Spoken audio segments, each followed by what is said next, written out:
Guys, it's Kelly here, and I am absolutely thrilled to be the February guest designer for Neat and Tangled.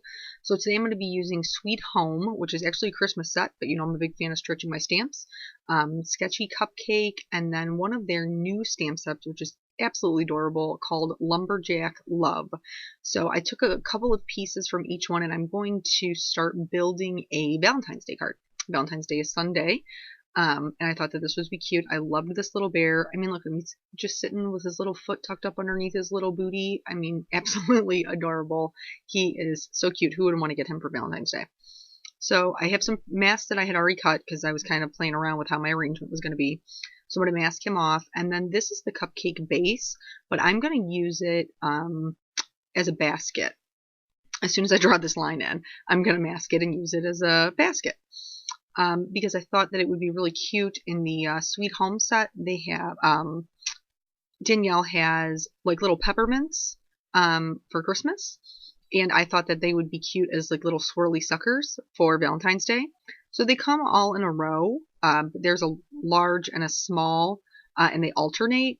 So there's a large on one end and a small on the other. It makes it super easy to use them as singles. So I just ink them up, and then anywhere that the ink gets on the other ones, I wipe it off the baby wipe, and then I can stamp just the single, and nobody would ever know that they were all in a line. And I'm just stamping and masking those as I go. I'll draw in the handles later on. So I just thought that they would be super cute. And then the actual cupcake from Sketchy Cupcakes, there's a couple of different ways you can build them. You can make cupcakes, you can make muffins, and it is an older set, but I'm, again, huge fan of using what you have. So here I have to stamp the cherry first because it's a one layer panel. The cherry will sit on top of the cupcake icing. So that has to go down first, and I just kind of eyeballed it where I thought that it would be good placement for my card. I didn't trim down my card base yet. I knew I wanted it to be 4 by 5 1/4, but I left it at 4 1/4 by 5 1/2 to do my stamping. This is just a trick that I use, so in case I'm a little off center, I can trim accordingly. And I stamped my cupcake a little higher up than the base would allow, so I just moved it down, and I'll just fix that again with a black journaling pen that's Copic safe, because that's how I'm going to color these. I went ahead and removed all the masks so I could draw in my lines. And then I realized that I may have removed them a hair early. And it's because I wanted to add some sprinkles to my cupcake. So I put a couple of those masks back in place so I could stamp the sprinkles on top of the cupcake. And I chose to use the open sprinkles, but there's actually solid ones in there as well. You can see the cupcake lines through the sprinkles that I'm stamping, but I have a little trick to fix that later on. So once I get all of my sprinkles down, I decided I wanted to add a little bit of a design to the bucket. And I took the little open heart from the Lumberjack Love set. I'm just stamping that down so that it's all, I guess, a continuous pattern. So here we're going to start the Copic coloring, and I'm going to do the bear first. I kind of worked forward to back, and like I told you, I just cannot get over how stinking cute he is. So I'm starting with my lightest color, and I know I want his belly and his snout to stay the lightest color. So I figured it was safe to just go ahead and apply that all over just like I normally would. And this is like my base coat, because later on I'm going to go in and add some texture. But I'm only adding the lightest color to his snout. Later on I do add maybe a little bit of shading to his belly. But I'm just randomly picking places where I know it would be darker. It would be darker where his hands were hanging over, where his legs tucked under. So that's how I'm choosing to add my shading in. And so the majority of the bear, the E57 is going to be my darkest color. I use the E59 only for where he really would be super dark. So like under his head he would be dark, where his arms laying across his feet he would be dark, in his little armpits, in his little bear armpits. And then I'll just go, I worked out from lightest to darkest, and then I'll go in reverse from darkest to lightest. And this is how I would normally shade anything. It's just my preference in the order that I work in.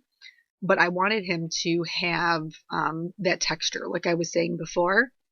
So in order to get that texture, once I have my base layer down, I will just go back in, and then you just want to add little flicks of color, just little itty bitty flicks of color, and then that will create, I guess, some texture on him, just something that's a little bit of dimension so he's not flat brown. Not that he doesn't look completely adorable flat brown, and maybe he's like a velveteen bear where he wouldn't have any real texture to him, but I kind of wanted him to be a little furry. So again, just randomly adding those little strokes of color, and I'm taking just a little bit out into the lightest portion because it wouldn't just, you know what I mean, it wouldn't be a clear delineation with the fur.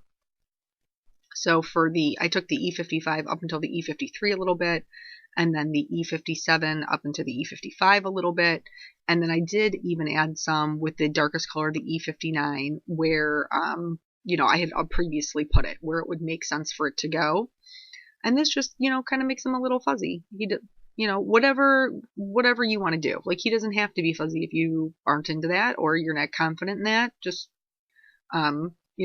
do whatever you're going to be happy with on your card. So I did add a little bit of pink, a little bit of RVO2 to his ears. Somehow I managed to cut that out, so my apologies. And this card was like one of those cards where you do some things and then you're not happy with them, but like you refuse to give up. Yeah, that was me, because I was like, I did all this masking. I'm not giving up on this card. So I originally colored the hearts in pink, but I ended up not liking it, so I will be changing that later.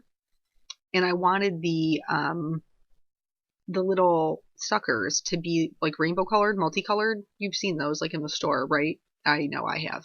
So that's kind of where I got the idea, where they're the swirl ones. So I did the pinks while I had them out, and then I'm going to go ahead and move on to the grays. I used the C1, C3, C5 a ton in this card. Whether it was to color a darker gray or to color something white, I just used them a whole lot. They're if you watched my videos before, they are my favorite grays to add shading with. I was at a retreat one time and I tried the toner grays and the neutral grays just to see the difference, and I was like, yeah, there's not much of a difference. I'm not buying those. So that just goes to show you don't need all the Copic markers to be happy with your coloring. Now here is where we have strike two of I kind of had an idea of what I wanted to do and it didn't work out. So everybody makes mistakes, guys. Seriously, but it's always salvageable. Like, don't just pitch it. Look at how much we've colored already. I'm not pitching this thing. Get out of here. So my idea was I wanted it to look like almost like the aluminum foil cupcake holders that they have. So that's why I picked the grays, but I got a little heavy-handed with the shading, and then I couldn't get it back. So I tried doing, if you, like on the points, if you add darker shading to the bottom, it starts to look like it's a fold or like it's folded over. And on clothing, that looks super cute. On this cupcake holder, it looks weird. So I did it, and then I was like, this looks like I just have like a random highlighted zigzag in the middle of this cupcake holder, and I'm going to take the pass. So it did end up getting a little darker than I had originally intended it to be, but that's okay. I think it still worked out all right in the end. So now I'm shading it as if how I would have done it originally, if I wouldn't have tried to get fancy. And then you could still see those little highlights. So in fact, I'm going to go back in with the C7 and get even just a little bit darker with it. And the reason that I leave this stuff in, even though this video is already kind of long, is the fact so that you can see that everybody makes mistakes. A lot of times we're crafting by ourselves, in our little rooms in the middle of the night. Maybe that's just me. But everybody makes mistakes, and things turn out the way that they, may be different than the way that they saw it in their head. It's okay. It doesn't make it ugly. So here I'm just going to pick some reds to do my cherry with. And this is my favorite color combination for red. It does jump from an E29 to an E59, but they blend out really nicely, and that 59 gives a great contrast to make it appear super red. And then I'll just, darkest to lightest, lightest to darkest, just like I was before. And then I'm going to add these. I picked the 3.5 and the 2.9 to add the shading to my swirly suckers. And then from there, I just started coloring the swirly suckers with I used 2 colors of each color. I didn't really feel like it was necessary to show you. I will have a full list of the colors that I used on the Neat and Tangled blog. So if you're interested about which colors I might have used, please stop over there and check them out. Once those were all done, I moved on to the cupcake, and I wanted it to be white frosting. I felt like the left-hand side of my card got super busy, like just crazy busy with all of that. And I wouldn't go so far as to say I regret the hearts, because I think they came out okay in the end. But at this stage in the game, as I was coloring this, I was really regretting having put them on there. So anytime you're coloring anything white, you're just adding in the shadows. So you want to make sure that you leave actual white paper.